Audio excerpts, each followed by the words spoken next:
Ok, então, olá, antes de mais queria começar por agradecer o convite. Eu tinha falado era com a Inês e com a Iris, mas pronto, ao núcleo de Estudantes de Engenharia Física do Técnico, para estar aqui hoje a falar sobre o tema da minha tese, ou assim mais geral, sobre a área da Física Médica.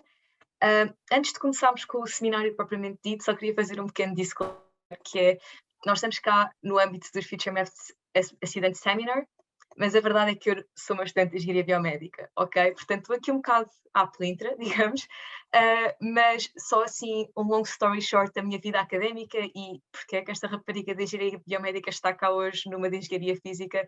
Ok, então, eu de facto entrei no técnico em Engenharia Biomédica em 2016 e 2017 e inclusivamente faço parte do nosso núcleo de estudantes de Engenharia Biomédica, pelo que é mesmo com carinho que aceitei este convite, porque também faço parte do núcleo de estudantes.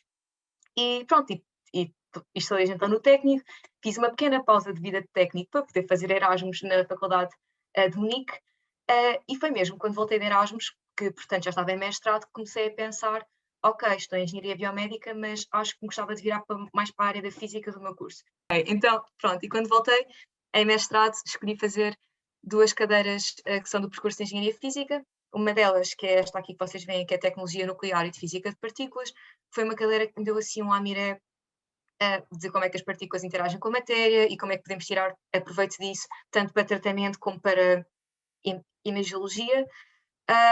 E depois também fiz no semestre passado a cadeira de Projeto MEPT, por isso é que estou aqui um bocado como aluna de Engenharia Física, onde começamos a trabalhar na nossa tese e basicamente a ver o que é feito na área, no tema. Pronto, atualmente estou a fazer a minha tese no German Cancer Research Center, em Heidelberg, portanto na Alemanha, e o tema da minha tese está escrito com o título super pomposo, é a Monte Carlo-based Study of the Flash Effect in Radiotherapy with Protons, que, para palavras mais simples, é exatamente aquilo que vamos falar hoje. Flash e radioterapia com prótons. Ok, já estão a ver outra vez? Está tudo bem? Pronto. E estava só a dar toda uma lição de vida sobre como não encarem esta entrada na faculdade como algo demasiado definitivo. E a segunda questão é, o porquê de eu ter feito este disclaimer é, vocês durante a apresentação, se quiserem fazer alguma pergunta logo, estão à vontade para me interromper. Eu não estou a ver o chat, mas desmutem o vosso microfone e falem à vontade. Mas no final, se quiserem fazer alguma pergunta sobre o mesmo curso em si, alguma coisa sobre como é que se entra no curso e as cadeiras, também estão à vontade para o fazer. Eu também já tive as vossas perguntas todas. Está cá o Miguel e a Inês, pelo menos, que são de Física, e eles poderão responder melhor do que eu, mas pronto, é só o porquê de não ser eu a responder. Posto isto, vamos então começar com o seminário propriamente dito, e eu gostava de começar com este cartoon, ok? E eu estou-vos a mostrar este cartoon porque basicamente vai ser a nossa motivação de tudo aquilo que vamos falar. Então o que é que nós estamos a ver? Nós temos uma célula, um cancro no nosso corpo, e depois temos as células do nosso corpo humano, provavelmente as células do sistema imunitário, a gritarem help, it's cancer, portanto, por favor, ajudem. E perante este pedido de ajuda, temos dois agentes que vêm ajudar. Portanto, temos, neste caso, os agentes da polícia, que é a quimioterapia e a radioterapia. Que, ok, tentam matar o cancro, mas, conclusão, vai o cancro à vida, mas também vão algumas células do nosso corpo humano. Ok? Portanto, como vocês poderão saber, isso é uma das consequências em muitas das terapias para cancro, é contra o cancro, que é, ok, estamos a matar um certo tumor, mas muitas das células saudáveis acabam também por sofrer os efeitos tóxicos. Por isso, vamos tentar dar um final feliz a este cartoon, ok, ao longo desta apresentação, e vamos ver como é que os prótons em radioterapia vão contribuir para tal. A parte do flash, vocês devem estar ainda um bocadinho à toa o que é que isto vai ser, portanto desafio-vos a aguentarem até ao final para perceberem o que é flash. Portanto, posto isto, vamos então só começar com alguns conceitos básicos para ninguém ficar perdido. Depois, comparar radioterapia de fotões com radioterapia de prótons, e apesar do tema da minha tese ser em radioterapia de prótons, não fazia muito sentido falar em prótons sem falar em fotões, porque senão não perceberiam o porquê de prótons serem mesmo uma coisa, digamos que fixe. E fotões, na verdade, é aquilo que é a radioterapia convencional, ok? É aquilo que normalmente era usado. Depois disso, vamos então finalmente desmitificar este flash, esta radioterapia flash, e depois no final estão à vontade para fazer as vossas perguntas, mesmo sobre o curso.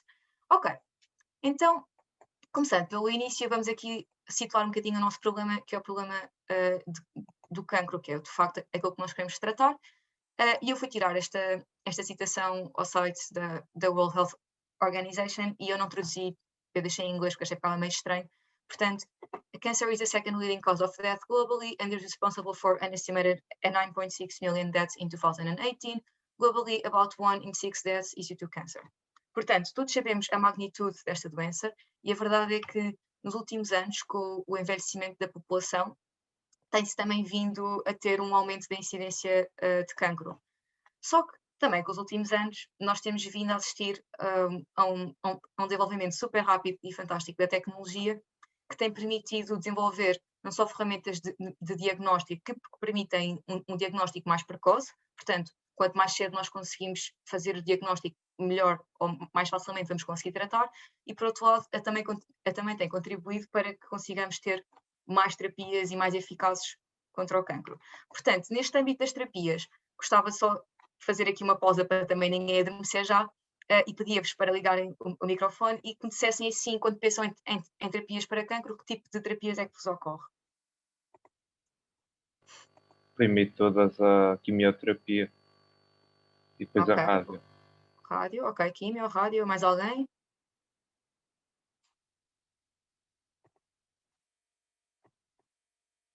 Ok. Não tenham vergonha, mas pronto, quimio, rádio e ainda há mais. Portanto, temos, por exemplo, cirurgia, mesmo para tirar de forma física o cancro.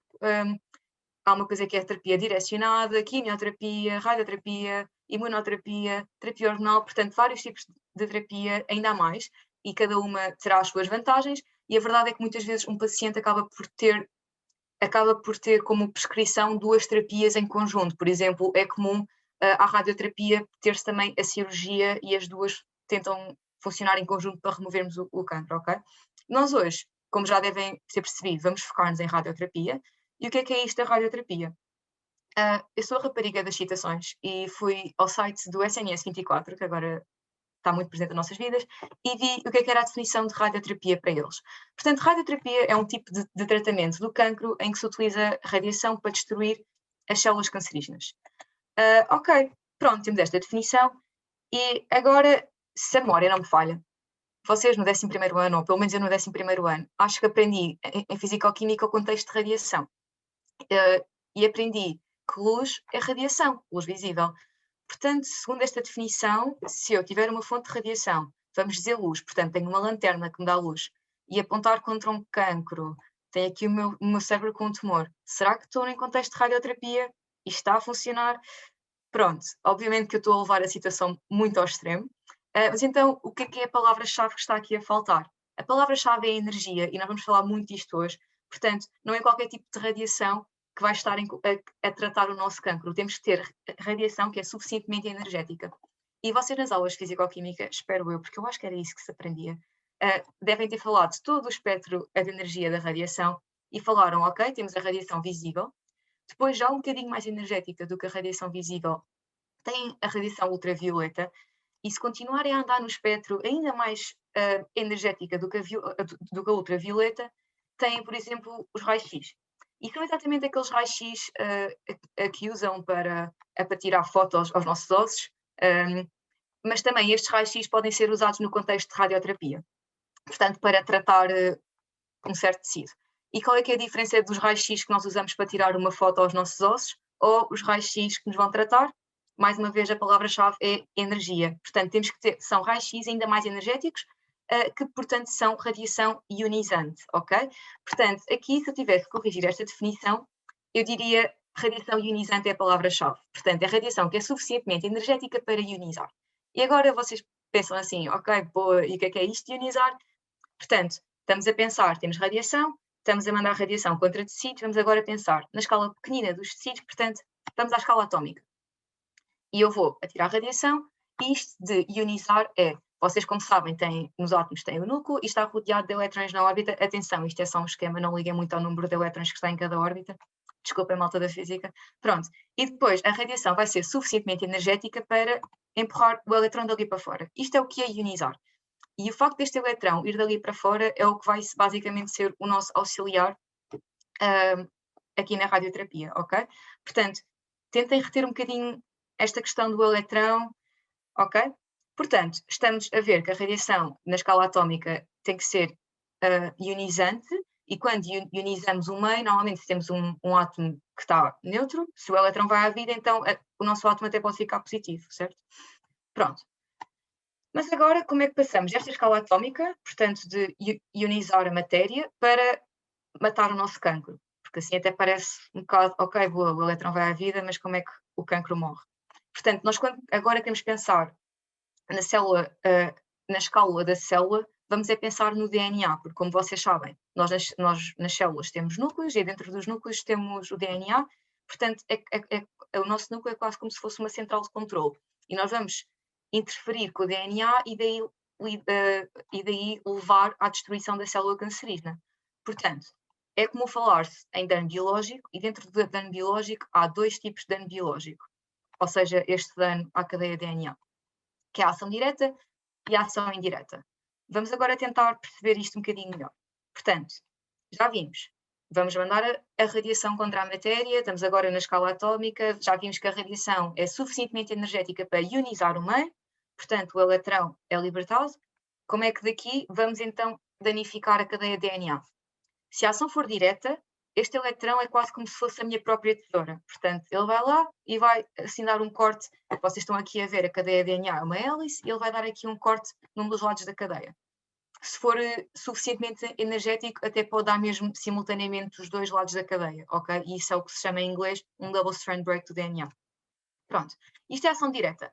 Mas agora, além da ação direta, eu vos disse que tínhamos a ação indireta. E qual é que é a diferença? Ok, mais uma vez, radiação ionizante, o eletrão vai à sua vida e agora ele não vai já cortar o DNA. Ele vai interagir com uma outra molécula que é a que nós temos em grande quantidade no nosso corpo. Portanto, já devem estar a perceber qual é, que é exatamente a água. Portanto, o eletrão vai interagir com a água e da interação com a molécula da água, que está em grande quantidade nas nossas células, vamos ter a formação de radicais livres, que são basicamente elementos instáveis e que são mesmo muito tóxicos para as nossas células quando em quantidades que não as normais, e estes radicais livres, por sua vez, ainda vão poder interagir com uma outra molécula, que é o oxigênio, que, como vocês sabem, também está muito no nosso corpo, e daí formam outras espécies ainda mais reativas, e pronto, está o caldo entornado, e temos aqui então a nossa tesoura. Portanto, agora são estes radicais livres e estas espécies reativas que se formam, que vão então cortar o DNA, que é o que vocês veem aqui na parte de cima do esquema. Pronto, portanto, já sabemos que para a radioterapia precisamos de radiação, não é uma radiação qualquer, tem que ser radiação ionizante, já sabemos como é que vamos conseguir interagir com as células e eventualmente levar à morte das células do tumor. Agora é preciso ter uma fonte de radiação. Dentro de radioterapia podemos distinguir 2 tipos de radioterapia, ok? Portanto, podemos ter a radioterapia em que o feixe é externo, portanto, deve ser aquela que vocês estavam a pensar quando falámos neste seminário, porque é o que nós mais comumente vemos, diria, em que temos a acelerador de partículas e pronto, e a radiação está a vir aqui da máquina contra a pessoa, ou a interna, em que de facto, reparem que este catéter tem mesmo a fonte de radiação, mesmo pertinho ali do tumor. Hoje vamos nos focar aqui na radioterapia externa e, como já vos tinha dito, o tipo de partículas que vai estar a ser mandado por estas máquinas vão ser aqueles que vamos falar hoje, pelo menos, ou fotões ou prótons. Fotões ou fotões de raio-x, que foi aquilo que eu também mencionei no início, vai dar ao mesmo, porque fotões de raio-x é só dizer que são fotões energéticos, ok? Portanto, daqui em diante eu vou-me referir mais a fotões e não a raio-x, mas quero que se lembrem que é a mesma coisa. Pronto.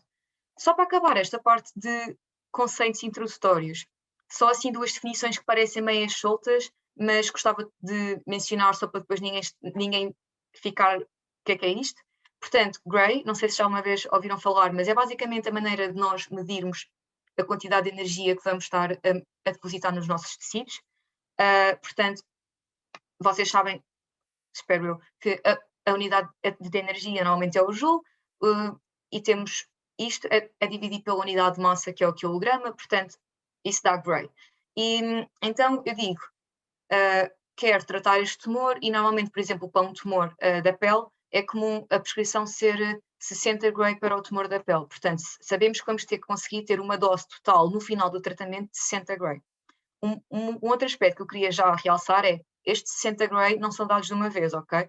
Normalmente, por exemplo, para um tumor da pele, é comum dizer-se, ok, vamos ter que ter no final do tratamento 60 Gray, portanto, em termos de energia por unidade de massa, vamos ter 60 Gray no total, mas vamos dividir em 30 sessões. Portanto, em cada sessão vamos tentar que o nosso tumor leve com 2 Gray, ok? Isto é dose. Além deste conceito do que é Gray, que vai aparecer mais à frente, está aqui o conceito de dose rate, portanto, ratio de dose, diria, que é basicamente só o quão rápido vamos ser em entregar esta dose ou esta energia aos nossos tecidos. Portanto, em Gray per second, porque é a dose a dividir pelo tempo.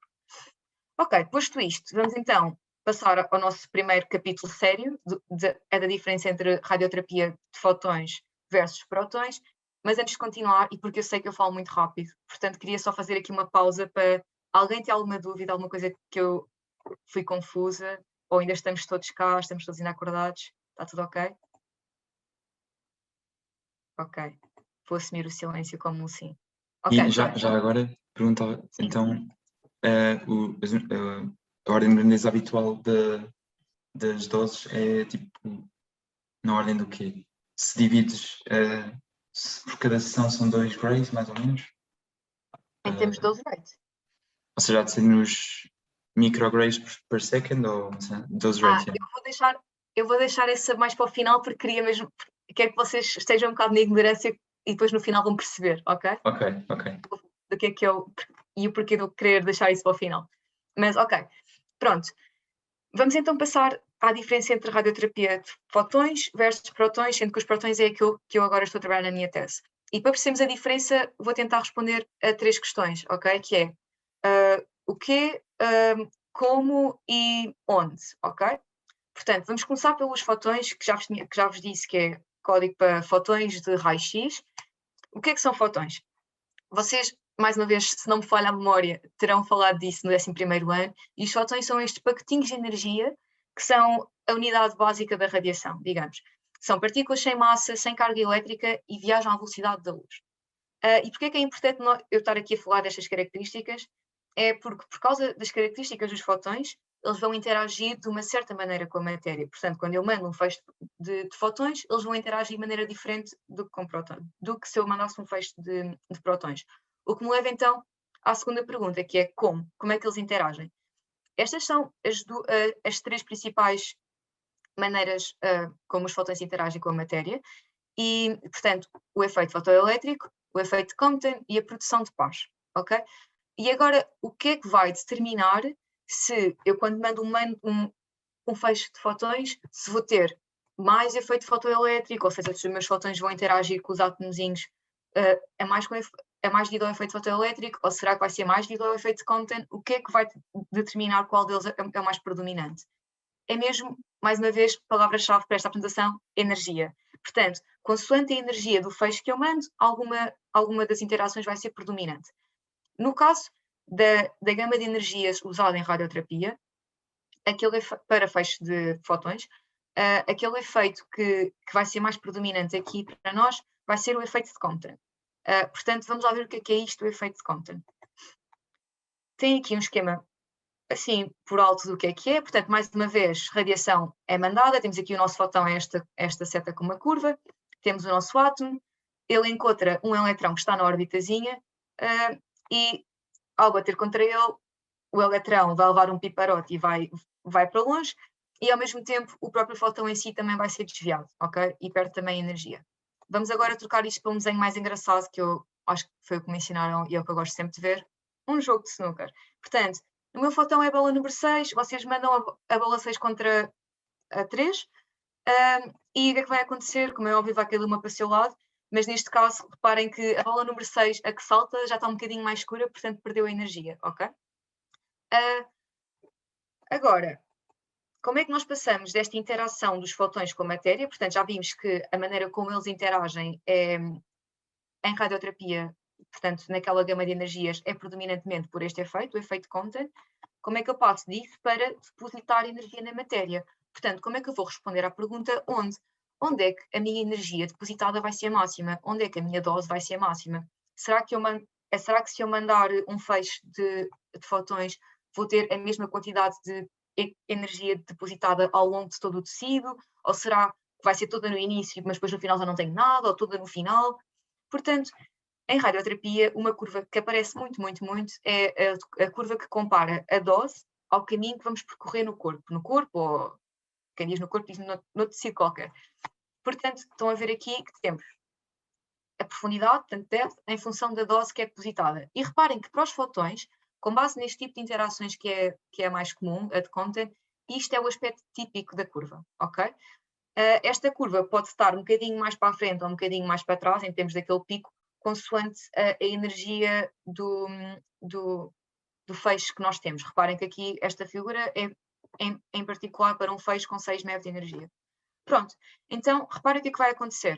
Eu mando um feixe de fotões, mas a minha energia depositada, logo no início eu tenho 0. Depois, quando vou entrando no corpo, vou começando a depositar mais energia progressivamente, portanto, mais dose que vai estar no meu tecido, até um ponto em que a dose é máxima.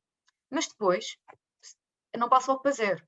Depois, basicamente, vou tendo pequenas deposições de dose dos meus tecidos, ok? Portanto, pequenas perdas de energia. Não passa logo para 0. Tentem tirar uma foto assim mental a este perfil de dose, para depois, quando for o dos protões, perceberem logo qual é que é a diferença. Portanto, já temos o que, como, onde. Vamos agora passar para os protões. Portanto, o que é que são protões? Vocês saberão bastante bem até que um próton, ao contrário dos fotões, são partículas com carga elétrica, e neste caso carga elétrica positiva, e são partículas com massa, inclusivamente massa superior à dos elétrons que estão à volta do nosso núcleo da célula, não é? Do núcleo do átomo, desculpem. E, portanto, como podem ver, temos características diferentes daquelas do fotão, e como é que e devido à diferença destas características, desculpem, vamos ter interações diferentes. Portanto, agora, como é que os prótons vão interagir com a matéria? Portanto, vamos outra vez voltar à escala atómica. Temos estes 3 principais tipos de interação, que têm aqui estes nomes muito compridos e com ar muito aborrecido. Portanto, interação inelástica de Coulomb, interação elástica de Coulomb, interação inelástica nuclear. Estas interações de Coulomb acontecem, queria já dizer-vos isto, a palavra Coulomb é basicamente porque estamos a lidar com cargas, porque o próton, ao contrário do fotão, tem uma carga positiva, e como vocês sabem, nos nossos átomos temos os elétrons à volta do núcleo, sim, que têm carga negativa. Portanto, se estamos a lidar com cargas, há aqui uma coisa a surgir que são as interações de Coulomb, ok? E agora, mais uma vez, quais é que vão ser os processos predominantes face ao intervalo de energias que vou usar para tratar o meu tumor? Neste caso, os predominantes vão ser aqui os 2 de Coulomb, ok? Portanto, a interação inelástica de Coulomb e a interação elástica de Coulomb. Eu acrescentei aqui a palavra aka ionização, porque queria que vocês já ficassem com esta interação inelástica de Coulomb assim mais atrás da orelha. Mas qual é que é a diferença entre elas? Portanto, mais uma vez, temos aqui o nosso átomo, com o núcleozinho e os elétrons à volta, e agora temos o nosso prótonzinho que vem, ele vai passar pelo átomo e, desta vez, como a massa do próton é bastante superior que a que a do eletrão, ele vai bater nele, mas não se vai desviar como acontecia no fotão. Que se bem que também perde energia, reparem que a bola está um bocadinho mais escura, a bola do próton. Portanto, ele vai continuar em frente, perde energia, mas pronto. E agora, este eletrão, quando o próton bate nele, também vai acabar por ir à sua vida. Portanto, estão a ver o porquê de eu ter posto ali ionização. Temos ali um elétron que é libertado e já vimos que são estes elétrons que vão ser libertados, que vão ser o nosso trunfo para matar as células cancerígenas. E qual é que é a diferença da interação inelástica para a interação elástica? Portanto, as palavras inelásticas e elásticas normalmente fazem referência ao facto de perdermos ou não a energia com o processo. Neste caso, temos a interação elástica. Portanto, temos o próton, ele encontra ali o átomo e vai só ter o seu caminho desviado. Mas neste caso, como a interação é elástica, isto é basicamente um termo para a energia inicial do próton vai ser igual à energia final do próton. Portanto, ele basicamente só vai ser desviado. Ok. Portanto, estes são os 2 principais, ou são os 2 que vão acontecer mais predominantemente em contexto de radioterapia, quando nós atiramos um feixe de prótons. Mas agora, destes 3, há um que me interessa particularmente, e que vocês já devem estar a adivinhar qual é, que é a interação inelástica de Coulomb, ok? E a interação inelástica de Coulomb, e portanto a ionização da matéria por causa do nosso feixe de prótons, é associada a uma equação muito famosa, que é a equação de Bethe-Bloch, que basicamente só vai descrever então como é que vamos estar a perder energia à medida que vamos atravessando um certo meio, ok? E esta equação não tem nada mais, nada menos do que este aspecto. Portanto, assim uma coisa muito complicada, depende de muitas coisas diferentes, depende não só das características da partícula incidente, portanto, da sua velocidade barra energia, mas também depende do material em si, portanto, se eu atirar um feixe de prótons contra a água ou se atirar um feixe de prótons contra uma placa de metal, vamos ter diferentes deposições de energia à medida que vamos atravessando o meio. Mas obviamente que eu só pus isto aqui não é bem para vos assustar, porque até a mim me assusta, era mais para vocês perceberem que isto depende de muita coisa, mas vamos traduzi-la agora para o que nos interessa, que é o perfil de dose.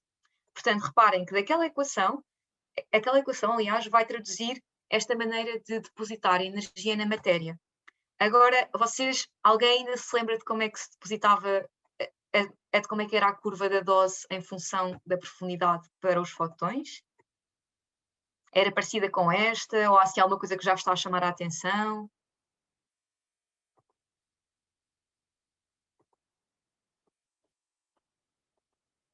Ok, espero que ainda esteja aí alguém. Ok, pronto. Então, esta curva é tal como a outra que nós já tínhamos visto, que temos, à medida que vamos atravessando o meio, temos dose a ser depositada ou energia a ser perdida, e ela é bastante diferente da que nós tínhamos visto antes, ok? Portanto, a que nós tínhamos visto antes era assim uma coisa... Vocês conseguem ver o meu ponteiro? Assumo que sim.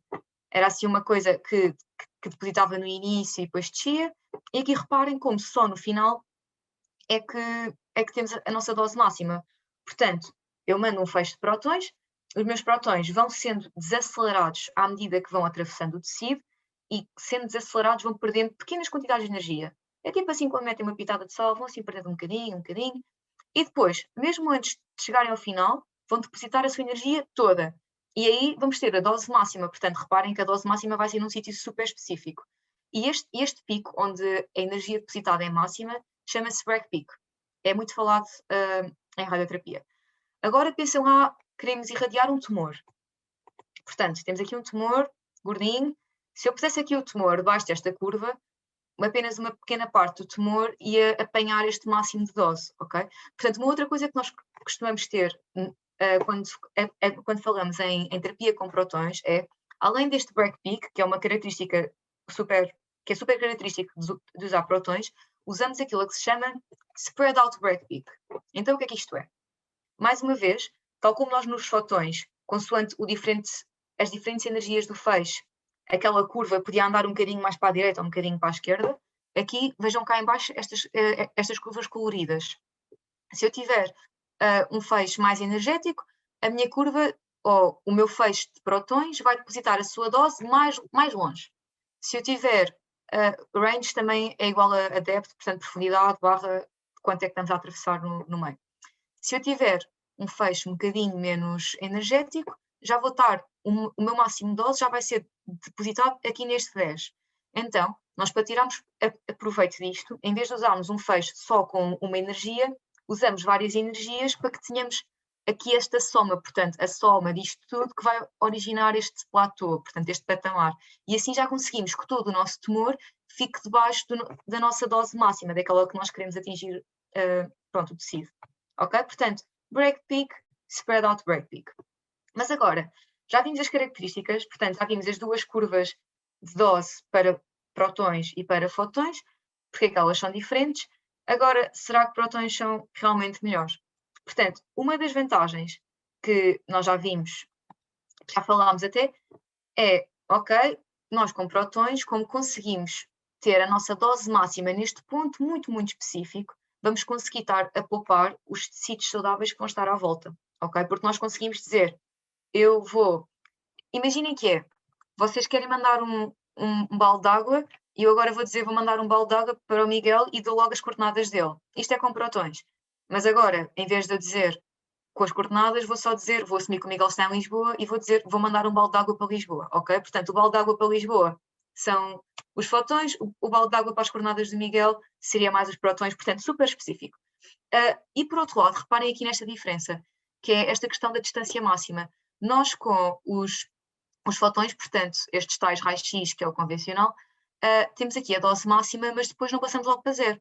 Vamos continuar a perder energia sucessivamente, a depositar a dose. Aqui os prótons, eles, quando depositam a sua dose máxima de energia, parece que param de andar no meio. Portanto, reparem que a seguir aqui já temos zero dose depositada de prótons, o que é muito vantajoso. Portanto, vamos agora traduzir estas vantagens para, de facto, um plano. Reparem aqui na diferença.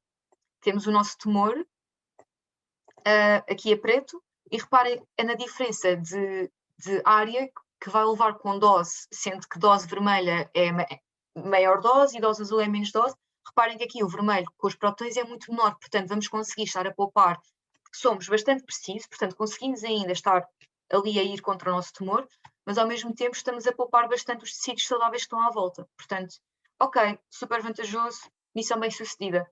Será que é só vantagens? Não é só vantagens. Uma desvantagem de terapia com prótons, e algo que se tem vindo a tentar resolver para termos a certeza, é a incerteza no limite máximo. E o que é isto, a incerteza no limite máximo?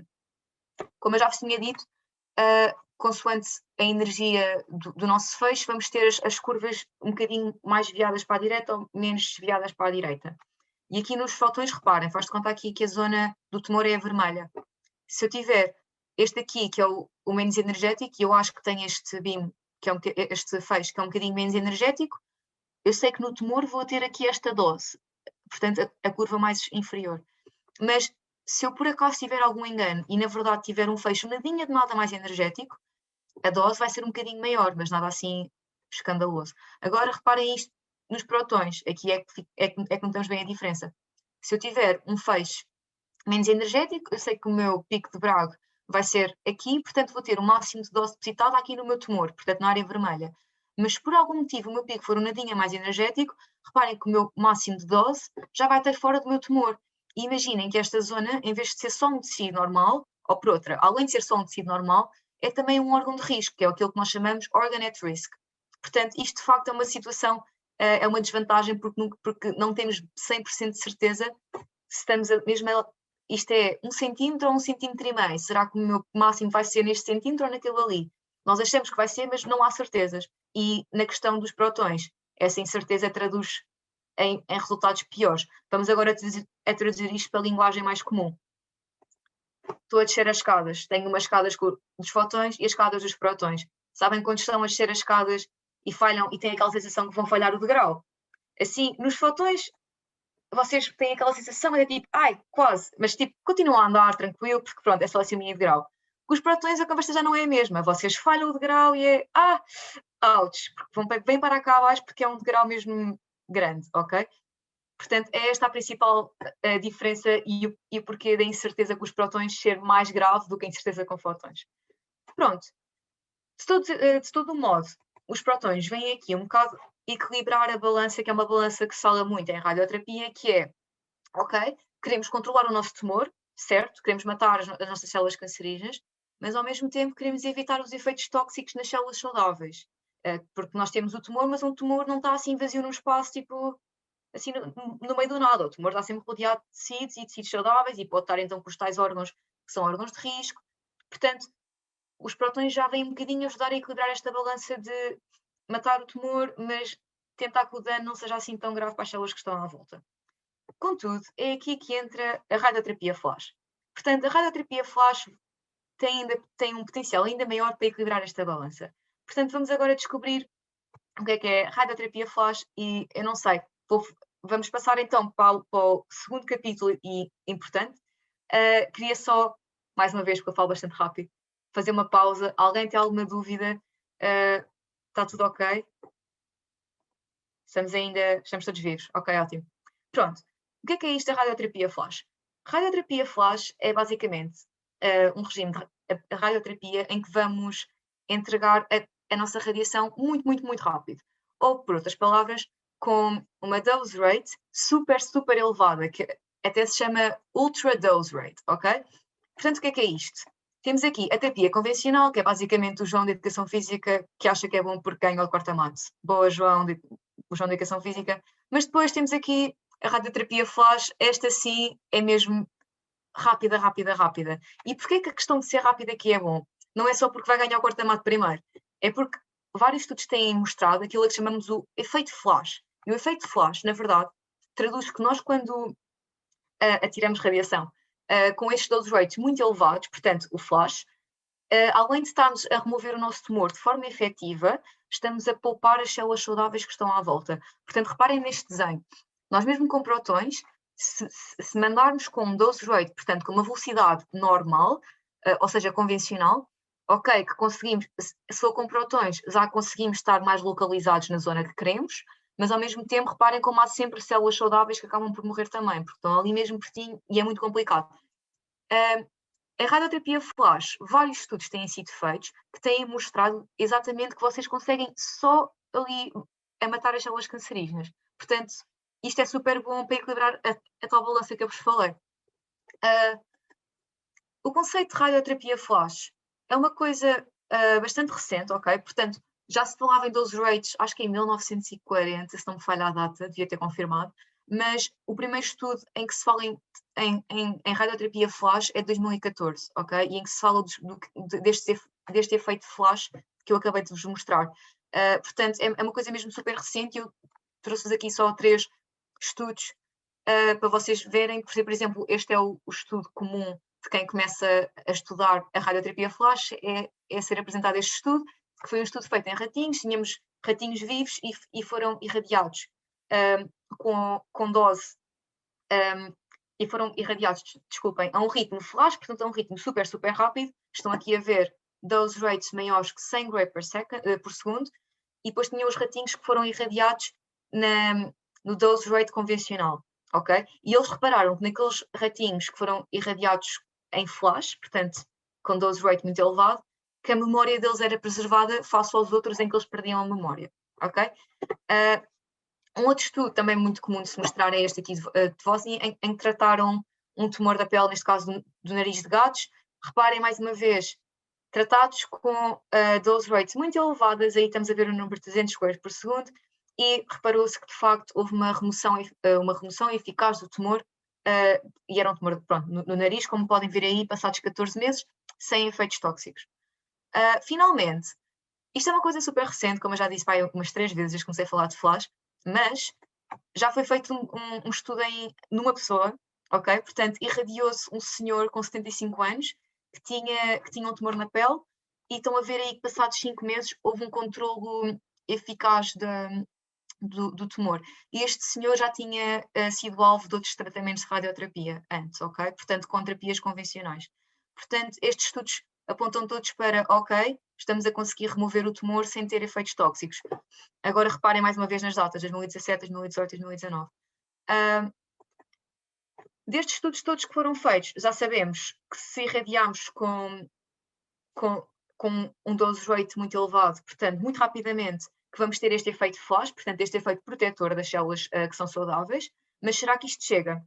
A verdade é que os vários estudos mostraram que há 2 coisas que têm que ser feitas para que tenhamos este efeito protetor das células saudáveis. Portanto, só matamos as cancerígenas, que é esta questão de entregarmos a dose muito rapidamente, mas ao mesmo tempo a dose total mínima que nós entregamos tem que ser 10 gray. E agora esta é a parte em que vou responder, e desculpa lá, Miguel, ter deixado à espera até agora, mas vamos lá enquadrar isto com o que é normal, porque de facto, se vocês não sabem o que é normal, eu até podia ter posto aqui um pi, que vocês iam achar que isto era super rápido. Portanto, o que é normal? Em terapia com dose rates normais, nós tentamos dar 2 gray por minuto, portanto, os tais 2 gray que eu vos tinha falado no início, demora 1 minuto a ser dado. Comparem demorar 1 minuto para dar 2 gray, ou num segundo, dar pelo menos 40 a 50 gray. Sendo que isto é o pelo menos. Há vários estudos que apontam para que este efeito protetor, na verdade, é máximo quando usamos dose rates de pelo menos 100 gray por segundo. Portanto, percebam a diferença do quão mais rápidos vamos ser. E ao mesmo tempo, reparem nesta questão da dose. Eu tinha-vos falado que em terapia convencional, normalmente faz os tais 60 a dividir pelas 30 sessões, portanto 2 gray, 3 gray por sessão. Nós aqui temos que garantir que no mínimo damos 10 gray, ok? Portanto, terapia flash tem estas condições e tem que estar as duas simultaneamente a acontecer. Se eu simplesmente entregar muito rápido, portanto, imaginem que eu entrego a minha radiação e consigo que o ritmo de entrega seja 100 gray por segundo, mas se eu só entregar 2 gray, nada feito, eu só ia queimar a minha pessoa, ok? Portanto, não tenho efeito flash. Preciso mesmo ter as duas ao mesmo tempo. E agora, ok, boa. Isto é flash, preciso isto para ter flash, mas por que raio é que isto acontece? Bem, se estiverem interessados nesta área, convido-vos a virem estudar, porque ninguém sabe muito bem porque é de acontecer. Já há vários estudos a apontar para várias hipóteses, mas não há um consenso. Há mais ou menos 3 hipóteses que são mais faladas, mas ninguém concorda o porquê disto acontecer, e pronto, por isso é que eu digo que é a $1 million question. Posto isto, já vimos as vantagens de terapia com prótons, vimos a vantagem de radioterapia flash, parece que juntar os dois, portanto, fazer radioterapia flash, em que temos este conceito de dose e o conceito de dose rate, mas em vez de usarmos, por exemplo, fotões, usarmos prótons, parece que vai ser, parece bom. Portanto, vamos aliar o bom dos prótons, sempre específicos na localização, ao bom do flash, que é de poupar as células saudáveis. Parece bom, mas eu trouxe-vos aqui esta imagem, que eu sei que não dá para ler nada, eu só queria que vocês vissem as cores, porque sou do Sporting, e esta imagem mostra que tudo o que é verde são estudos feitos em flash com eletrões, ok? O pouco que vocês veem, tem aí 2, acho eu, em cinzento, que é com fotões, e tem alguns azuis que são os tratamentos de radioterapia flash, ou seja, que cumprem aquelas 2 condições que foram feitos com prótons. Portanto, reparem que são mesmo poucos. Então, mas isto parece um passo bastante lógico. Prótons e flash parece mesmo que é o que tem para dar. Mas então, porquê é que ainda não temos mais estudos feitos com prótons? Porque, ok, teoricamente é bastante bom, mas ainda é preciso fazer um bom desenvolvimento tecnológico. Vocês lembram-se que prótons são mais pesados, ou são pesados, ao contrário, de, por exemplo, de fotões ou os elétrons que são mais leves, portanto, conseguimos, por exemplo, acelerar o nosso feixe de prótons às velocidades que são necessárias, ou seja, estes dose rates necessários com prótons, é um desafio maior. Há um acelerador de partículas que o faz, que é o cyclotron, que eu não sei bem a tradução em português porque me confundo sempre com o ão. Mas pronto, há 2 tipos de aceleradores de prótons que basicamente metem sim as partículas à volta, que é o cyclotron e o synchrotron. Quer dizer, há mais, mas estes 2 são os clássicos. E se usarem um cyclotron, já conseguiram obter estes dose rates que são precisos para ter flash, mas ao mesmo tempo vocês não têm cyclotrons assim ali ao virar da esquina, e é uma coisa muito mais cara. Portanto, centros de prototerapia existem, mas são mais caros. Portanto, sendo flash uma coisa tão inicial, obviamente que os estudos iniciais foram feitos com a tecnologia que está mais facilmente disponível e ao mesmo tempo mais barata. Portanto, isto explica o porquê de por agora ainda não termos tantos estudos com prótons e temos mais com outros tipos de partículas. Se bem que estão agora a aparecer vários estudos com prótons e que estão a tentar ver como é que vamos conseguir então aliar o bom dos prótons ao bom de ter flash sem queimarmos o nosso doente, ok? Portanto, com isto concluo a minha apresentação. Volto aqui a pôr o cartoon como comecei, porque de facto o principal objetivo da radioterapia é ver-nos livre deste cancro que está a massacrar as nossas células saudáveis e ao mesmo tempo não matar as células saudáveis. Portanto, o objetivo é dar um final feliz a este cartoon e prótons e radioterapia podem de facto vir a contribuir bastante para dar um final feliz a este cartoon e é nisso que eu estou a trabalhar agora. Em particular na minha tese estou a tentar estudar por meio de simulação como é que podemos conciliar vários feixes de prótons de forma a garantir que temos reunidas as condições que são precisas para o flash, portanto aquelas 2 que eu vos falei, mas sem queimar ali o nosso tecido todo, porque mais uma vez, se estamos a lidar com pessoas, tudo o que é feito em pessoas já tem que ter sido 4.000 vezes estudado primeiro. E pronto, e é este o objetivo e espero que tenham gostado. Obrigada por estarem aqui este sábado de manhã e espero não me ter alongado. E desculpem pelas falhas da internet. Se tiverem alguma dúvida, estão à vontade para perguntar.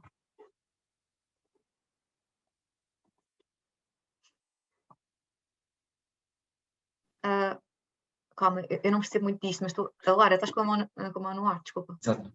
Liga o microfone. Sim, bom dia. Alô?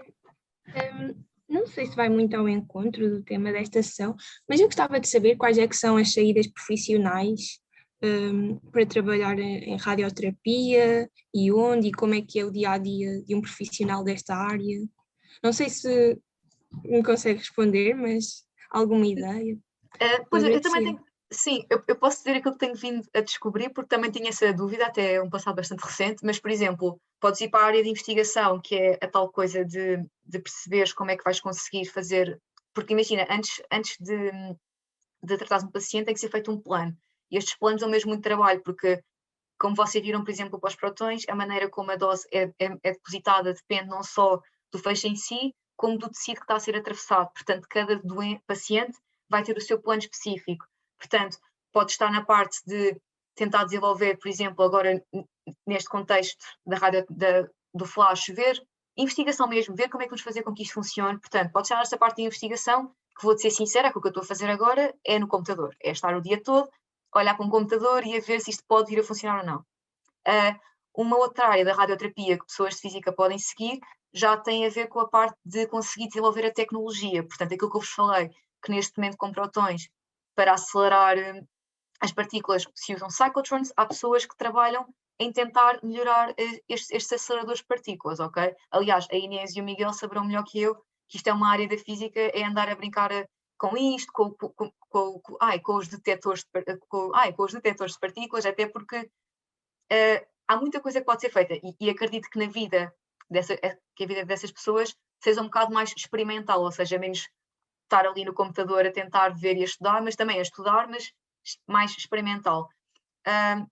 Uma outra coisa há sempre um físico médico em grandes centros de prototerapia, em que, por exemplo, tem que garantir que as máquinas que emitem o feixe que estão a emitir uma certa quantidade ou que estão a trabalhar, portanto, há sempre uma testagem que é feita todos os dias em grandes centros de prototerapia, que tem que ser feita, muitas vezes é feita por físicos, e estava a tentar ver se me lembrava de mais alguma coisa, mas há mesmo... e depois, se gostares desta área, mas quiseres ir mais para a parte de biologia, por exemplo, no sítio onde eu estou a fazer a minha tese, nós somos um grupo de radioterapia, digamos, mas há um grupo que está exatamente a tentar investigar porque é que flash acontece.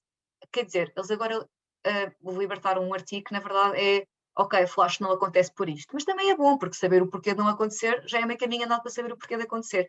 E aí o dia-a-dia dessas pessoas também já é, pronto, tens que ler, em investigação tens sempre que ler muita coisa, estar sempre muito em cima do acontecimento, do que é que está a acontecer, mas já é um bocadinho mais, mexem-se um bocadinho mais, vão para o laboratório e tal. Pronto, Lara, não sei se respondi à tua pergunta, mas é... Mas nessa área da investigação, por exemplo, vive-se com bolsas? Ou tem de se candidatar a bolsas? Sim, normalmente a investigação, pronto, eu agora estou a fazer o meu mestrado e depois eventualmente quero continuar em investigação, portanto faço aquilo que é um doutoramento. E tu, quando fazes um doutoramento, apesar de continuares a ser estudante, o que é bom, porque continuas na vida de estudante assim, oficialmente, mas candidatas a uma bolsa, portanto vais receber como se... É um trabalho, ok? Apesar de ter o termo bolsa, vais receber como numa profissão. Se calhar não vais receber tanto, como se fosses fazer uma coisa tipo ser bancário, mas recebes um dinheiro, portanto, candidatas a bolsa. Depois de estares em doutoramento, se quiseres continuar a investigação, passas para outros cargos que são, por exemplo, PIs, passas, pronto, e aí continuas sempre a subir, mas é muito à base de bolsas, ok?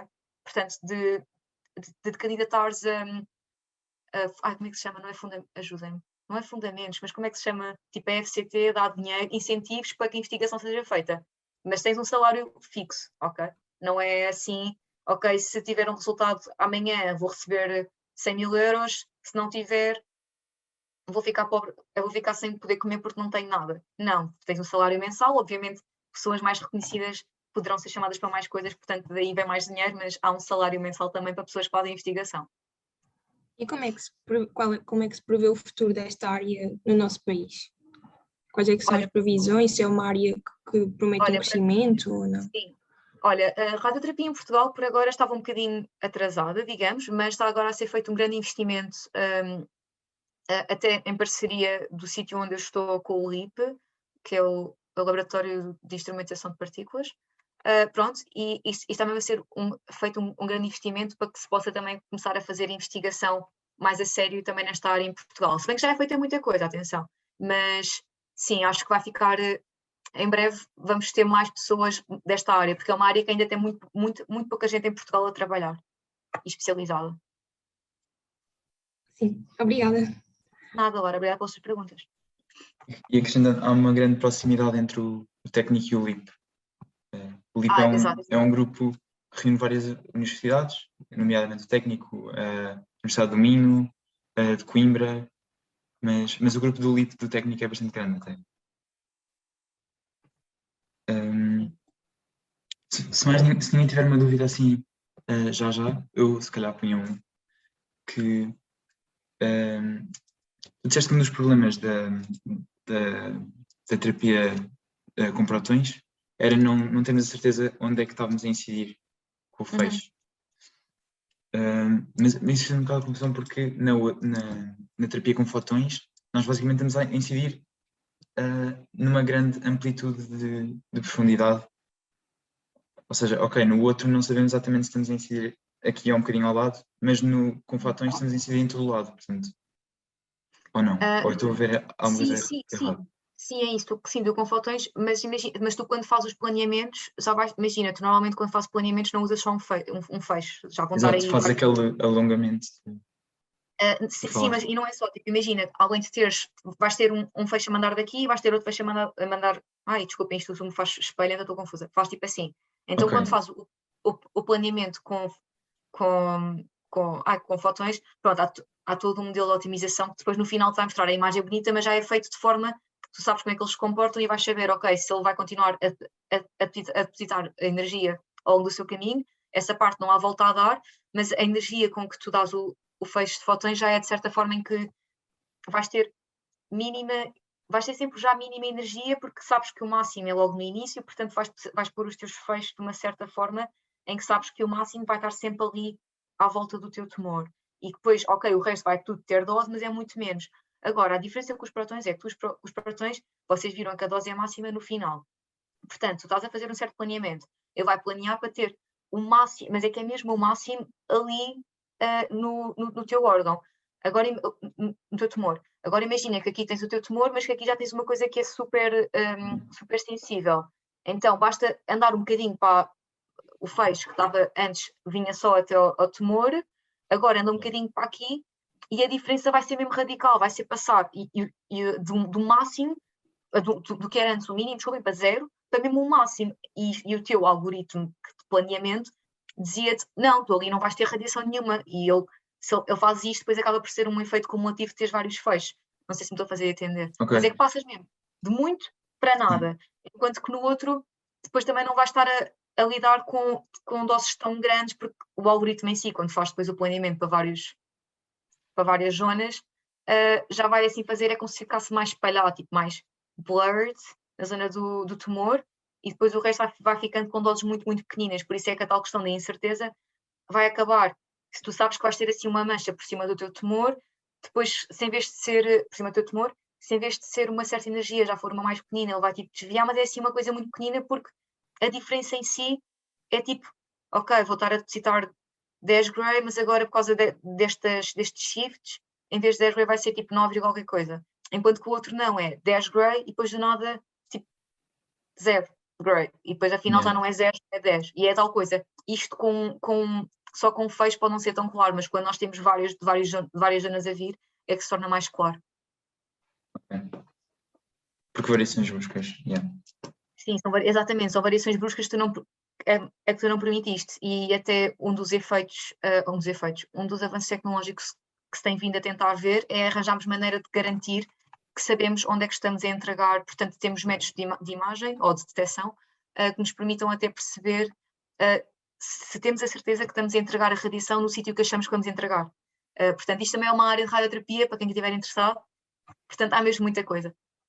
Pronto, e é uma área de investimento que é o Dual X-Ray CT, é uma coisa assim, que está a ser investigada para isso, para se ter a certeza que se está a entregar a radiação no sítio que queremos. E não... Com uma energia bem determinada. Sim, ou seja, se eu digo, ou seja, se o meu planeamento diz o meu break peak, ou seja, a minha dose máxima vai ser naquele sítio e não vai ser 1 milímetro mais à frente. Porque é tal coisa, é mesmo a questão de ser uma variação muito brusca, porque ok, os fotões depositam sempre energia, válido, mas a variação por ser um bocadinho mais à frente ou mais atrás não vai ser tão brusca como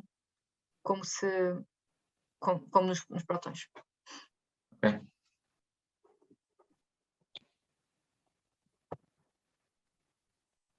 Ai, desculpa, o que é que eu fiz? Olha, por acaso tinha esta imagem, até posso mostrar. Não é minha, por isso é que eu não a tinha mostrado. Ai, desculpem. Não é minha, mas por acaso vi isto numa conferência e guardei a imagem, portanto ficam já aqui a ver que são centros com protões. Também uma outra, portanto reparem que não é ali ao virar da esquina que temos, e aqui Portugal ainda nem tem, pelo menos aqui desta marca. Mas pronto, e uma outra fonte também muito usada, ou por outra, que tem sido a ser investigada em radioterapia, são fontes de carbono, que são íons mais pesados, portanto também interagem com a matéria de forma diferente e têm as suas vantagens, mas reparem que em muito menos quantidade. Temos aqui na Alemanha, Itália, França, mas o resto, pronto. Mas vou voltar a tirar só porque isto não é meu e eu só achei interessante porque vi isto de alguém. Viajar é giro. O quê? Viajar é giro. Sim, por acaso, Laura, para a tua pergunta, pessoas que se fazem investigação, eu achava que não, mas também viajas imenso, porque depois vais às conferências, agora não, porque é tudo no Zoom, mas vais às conferências, porque depois isto é muito à base, quando fazes investigação também vais ter que apresentar os teus trabalhos, portanto também tem essa parte, não fiques desanimada quando eu digo a questão de estar ao computador, porque eventualmente eu vejo que a malta de investigação também viaja muito, que é uma coisa que eu gosto. E Portanto, eu estou no primeiro ano da licenciatura em Engenharia Física, na Faculdade do Porto. Quais é que são os caminhos que eu posso escolher para continuar a seguir esta área, a nível de mestrado? Tanto em Lisboa como no Porto? Quais é que são as opções que existem? olha, eu sei que existe mesmo um mestrado em Física Médica, acho que é em Coimbra, se não me está a falhar, mas é tal coisa, tu consegues, então se tu és de Física, acredito que pelo menos, eu estou aqui a falar e sou aluna de Engenharia Biomédica, mas eu fiz o projeto de MEFT bastante próxima com uma rapariga de Física, e ela inclusive fez Física Médica no Porto, e agora fez o mestrado em Física no técnico, e depois simplesmente quando chegou a altura de fazer, pronto, é quando escolheu as cadeiras, porque assumo que no Porto também tem as cadeiras opcionais eventualmente, porque no primeiro ano vocês devem estudar todos o mesmo, que é como nós, mas depois à medida que vais progredindo, vais podendo escolher cadeiras, e há algumas cadeiras que já são um bocado mais viradas para esta área, portanto, esta questão de como é que as partículas interagem com a matéria, ou mesmo a questão dos aceleradores em si, pronto, podes começar a escolhê-las e depois, quando chegas à parte da tese, podes sempre virar-te mais para a área que gostas mais. Não sei se o Miguel ou a Inês têm alguma coisa sobre o curso de Física do Técnico para acrescentar. O nosso curso agora vai mudar e por acaso vai aumentar bastante essa liberdade de escolha. Pronto, eu sou aluno do terceiro ano, portanto estou neste processo de escolher o que é que eu vou fazer no próximo ano e efetivamente tens de escolher 6 cadeiras de 14 que eles te dão. De um grupo de 14 tens de escolher 6 daquelas, mas o resto podes escolher basicamente qualquer cadeira do técnico e mesmo fora do técnico também, desde que eles autorizem, pronto, desde que faça sentido. Eventualmente podes tirar uma cadeira na Faculdade de Belas Artes, mas pronto. Mas dá-te uma grande liberdade de estudar coisas mais diferentes e que na minha perspectiva dão-te uma grande capacidade de aplicar a física que aprendes depois noutros contextos também. Pronto, podes efetivamente escolher cadeiras mais de radioterapia ou cadeiras dentro dos ramos dos mestrados de biomédica, porque estou a pensar que tu sendo aluna de física, se calhar podes sentir dificuldade em alguns tópicos de compreender esses conceitos de biologia. Sim, pronto. Mas pronto, Laura, eu não sei como é que são os mestrados nos outros sítios. Sim. Aqui também existe o mestrado em Física Médica, sim, mas é bastante diferente do de Coimbra, pelo que eu também já estive a ver. Ok.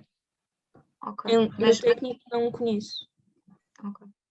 Mas Laura, é tal coisa, não te preocupes muito, porque se gostares de uma área, todos os caminhos vão dar a Roma, porque inclusivamente vai agora aqui começar comigo também um aluno para fazer mesmo já doutoramento, e ele é aluno de Física, e ele disse-me que estou um bocado nervoso com a questão da Biologia, porque já não tenho Biologia desde o 9º ano. Mas ele, mesmo sendo aluno de Física e já não tem Biologia desde o 9º ano, porque escolheu Geometria Descritiva, vai agora começar a fazer o seu doutoramento na área de radioterapia flash. Portanto, como podes ver, há coisas, pronto, obviamente que pode ajudar mais ou menos, por exemplo, se conseguires fazer opcionais em alguma coisa de biologia para não te desligares completamente da questão da biologia, ótimo, mas eu, por exemplo, sou de engenharia biomédica e a questão da biologia é a questão que eu menos gosto. Portanto, eu, por outro lado, já sinto que tenho que investir na minha área da física. Portanto, pois só que às vezes é um bocadinho difícil saber até o que é que gostamos, porque não conseguimos ter nenhuma experiência, nem experimentar nada nessa área. eu posso ter uma ideia, mas é apenas na teoria, não é? Sim, mas olha, por acaso, não sei muito bem como é que funciona no Porto, mas eu vi agora que o técnico os estágios de verão foram bastante publicitados, e lembro-me de ver alguns que já eram mais ou menos na área e permitem-te, e tu se candidatas assim a estágios de verão, consegues já começar a ter uma ideia se achas que aquilo pode funcionar ou não. E quando eu digo estágios de verão, não são coisas muito sérias. Aliás, os estágios que eu me estou a lembrar, eu acho que ou era no LIP ou era no CTM. Exatamente. E na verdade estão quase a fechar as candidaturas. Mas a candidatura é uma coisa super simples, já chegas lá. Mas se calhar é só para os estudantes do técnico, não é? Não. Tens para todas as. Eu sei que os de Coimbra, isto porque eu queria candidatar a um estágio que era em Coimbra e lá num asterisco em baixo dizia que davam prioridade a alunos de Coimbra, mas eu acho que não são muito restritivos. Porque eles têm lá um campo para tu meteres a faculdade de onde és, de que ano é que és, o que é que sabes, o que é que não, e pronto, eu vou-me candidatar este ano. Houve colegas meus que já se candidataram há mais tempo, no primeiro e no segundo ano, e dizem que eles são super acessíveis, que se chegares lá e não souberes nada, eles são super prestáveis, ensinam tudo o que tens de saber e aprendes sempre coisas, é super fixe. Se quiseres eu posso mandar aqui o link para o bate-papo ou para o chat. Sim, agradeço sim. E porque isto está mesmo a fechar, eu acho que é no final de maio, espero que não tenha fechado já, acho que não. Mas pronto, mas se tens assim interesse, Laura, tenta ver a possibilidade de estágios, ou se por acaso, se não conseguires, não te preocupes que eventualmente vai haver alguma cadeira que vai aparecer na tua vida que te vai puxar mais a atenção, ou nem que seja quando chegues à tese. Por exemplo, eu agora estou a fazer a tese nesta área e podia estar a odiar, mas pronto, sempre tinha a experiência, sempre sabia se gostava ou não. É uma experiência. Não é o caso, estou a gostar, não se preocupem. Mas... Obrigada, Filipe, obrigada. Nada. Mais alguém tem assim, alguma dúvida? Se quiserem perguntar coisas sobre o curso de Engenharia Física do técnico, estão à vontade, que a Inês e o Miguel respondem.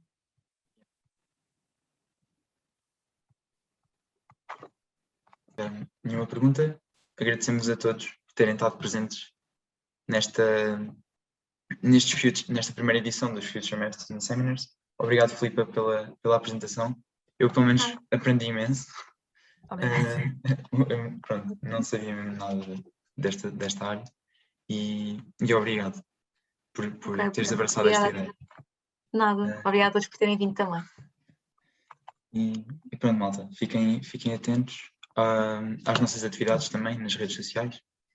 E despeço-me assim. Tchau, tchau. Tchau, tchau.